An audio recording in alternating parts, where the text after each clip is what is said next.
The Kissing Booth, Chapter 1. "Do you want a drink?" Lee called from the kitchen as I shut the front door. "No thanks," I called back. "I'll head on up to your room." "Sure thing." I'd never stop wondering at how big Lee Flynn's house was. It was practically a mansion.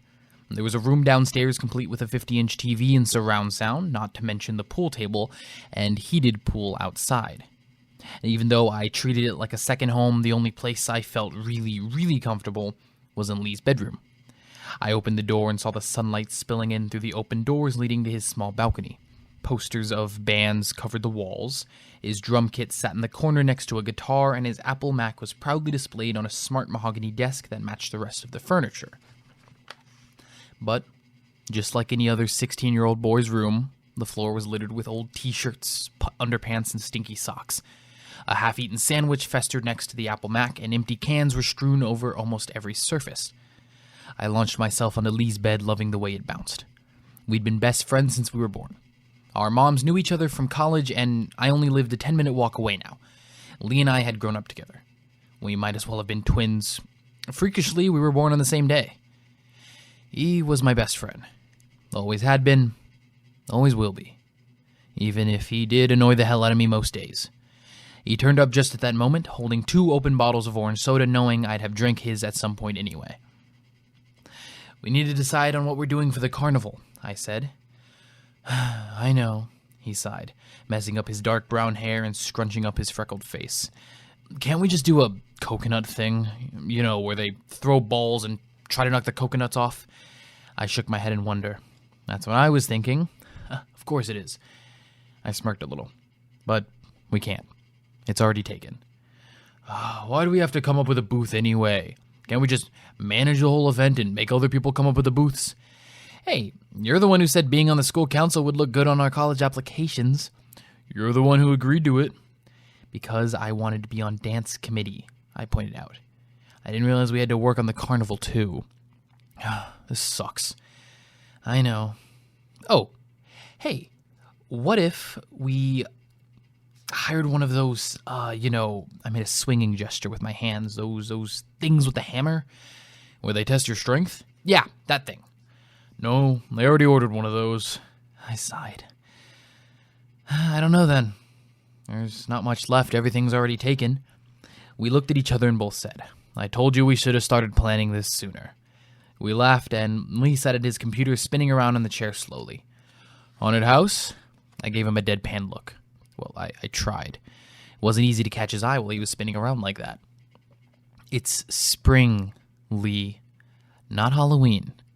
"Yeah? So?" No haunted house." "Fine," he grumbled. "Then what do you suggest?" I shrugged. Truth was, I had no idea. We were pretty much screwed if we didn't come up with a booth, and we would end up being booted off the council, which would mean we couldn't put it on our college applications next year. I don't know, I can't think when it's this hot. "Then take off your sweater and come up with something." I rolled my eyes, and Lee started surfing Google for ideas for a booth for the spring carnival. I tugged my sweater off over my head and felt the sun on my bare stomach. I tried to wriggle my arms through so I could pull down the tank top I was wearing underneath. "Lee," I said, my voice muffled, "a little help?" He snickered back at me, and I heard him get up. At that moment, the bedroom door was pushed open, and I thought for a minute he'd left me in a tangle, but the next second I hear a different voice. "Geez, at least lock the door if you guys are going to do that." I froze, my cheeks going bright pink as Lee tugged down my tank top and yanked the sweater off my head, leaving my hair static. I looked up to see his older brother leaning against the door frame, smirking at me. "Hey, Shelly," he greeted me. He knew I hated being called Shelly. I let Lee get away with it, but Noah was another matter entirely. He did it solely to annoy me. Nobody else dared call me Shelly, not after I had yelled at Camford in the 4th grade. Now everybody called me Ellie, short for Rochelle, just like everybody else dared call him Noah, except for Lee and his parents. Everybody else called him by his surname, Flynn. "Hi, Noah," I shot back with a sweet smile. His jaw clenched and his dark eyebrows rose a little, like he was daring me to carry on calling him that. I just smiled back, and the sexy smirk returned to his face. Noah was just about the hottest guy to grace this earth. Believe me, I am not exaggerating. He had dark hair that flopped into his electric blue eyes, and he was tall and broad-shouldered. His nose was a little crooked from when it was broken in a fight and didn't quite sit right. Noah wasn't a stranger to fights, but he'd never been suspended. Aside from the occasional scrap, as Lee and I had taken to calling it, he was a model student. His grades never dropped below an A, and he was a star of the football team too. I used to have a crush on him when I was 12 or 13. It passed pretty quickly, though, when I realized he was way out of my league and always would be.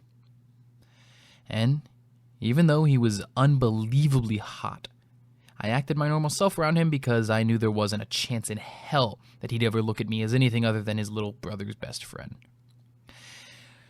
I know I seem to have this effect on ladies, but could you please try and keep your clothes on in my presence? I laughed sarcastically. Dream on. What are you guys doing anyway? I did wonder for a moment why he was interested, but I shrugged it off. Lee said, we have to come up with a stupid booth for the carnival. Sounds crap. Yeah, no kidding, I said, rolling my eyes. All the good booths are taken. We'll end up with something like that thing where you hook a duck. And they both looked at me like I couldn't have come up with a worse idea, and I shrugged. Whatever.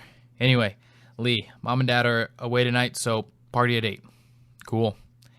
And Ellie, try not to strip off in front of everybody for me tonight. You know I only have eyes for Lee, I said innocently. Noah laughed a little, smirking.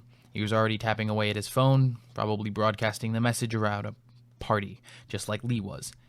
He loped out of the room like a lazy cat or something. I couldn't help but let my eyes drag after his cute butt. Hey, if you could stop checking out my brother for 2 seconds, Lee teased.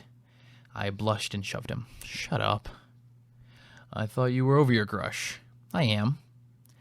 Doesn't make him any less hot, though. Lee rolled his eyes at me. Whatever. You're gross sometimes, you know. I went to sit at the computer, Lee leaning over my shoulders, his chin resting on the top of my head. I clicked onto the next page of search results and scrolled down, feeling my eyes glaze over as they scanned the page.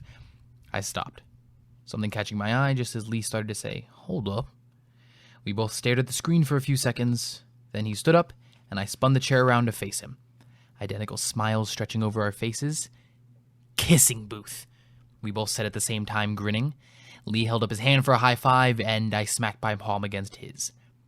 This was going to be so cool.